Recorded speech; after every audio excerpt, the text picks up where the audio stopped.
Naantay ko na sila kanina. Hey! Nakalugay ka ngayon eh. Di ba mamaya magpapapicture ka? Paano yung magiging ayos na buhok mo mamaya?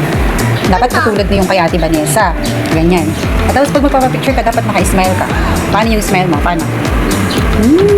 Hindi ganyan. Smile lang, pabebe. O, paano? Paano yung pabebe smile? Dali na, paano yung pabebe smile? Paano yung pabebe smile? Paano yung pabebe smile? Yee! I see God in your face, girl. Hi guys! Pupunta kami sa school. Ano ba sila?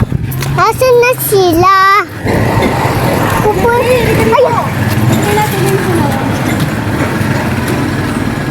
Ayun na silang mga friends ko! Sabi mo muna sa cellphone. Ito na yung mga friends ko. Hi guys. Hi guys! Andito na si mga friends ko. Oh, naantay ko sila. Naantay ko na sila kanina. Hintay. Sila. Nakahatid na sila. Sila. Malapit na sila. Hey! Nakalugay ka ngayon eh. Halika na dito. Hindi pa. Inano ko lang, inayos ko lang yung buhok niya. Mamaya na lang, baka si Pay na yung tawagin. Ako po, okay na po. Smile, Pay!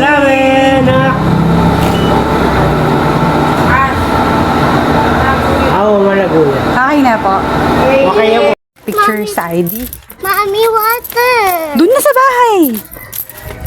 Nagpa-picture ka ng ID? Maganda ba? Apa. Paano yung nagpicture ka kanina? Paano? Ganyan? Dito, harap ka sa akin. So, patingin ako. Patingin.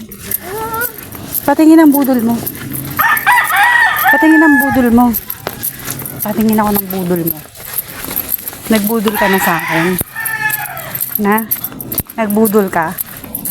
Na? Nakakapagod ka, loka. Picturean kita. Paano kasing ginagawa nung nagpipicture kanina? Paano yung ginagawa nung nagpipicture kanina? Ganon. Ganon yung nagpipicture kanina. Ganon. Uy. Ba? Diba? Pinag-usapan natin kanina bago ka tapos mo magpa-picture, matutulog ka. Kasi nagugutom na ako. Paano? Bakit ka na... Ano ba yung kinakain mo na yan? Sour. Sour. Ito oh. Matulog ka na. Alam mo, parang ano yan. Alam mo yung parang tae ng fish. Ganyan. Yung itlog ng fish. Yung itlog ng fish, ganito eh. Hindi naman kaya. Hindi naman kaya. Yung itlog ng fish, ganyan ang itsura. Oh. Ang iliit. Ganyan. Yung itlog ng fish, ganyan. Di kaya yun. Yung itlog ng galunggong, ganito yung itsura. Matulog ka. Anong oras na? Hi guys! Pupunta kami sa school.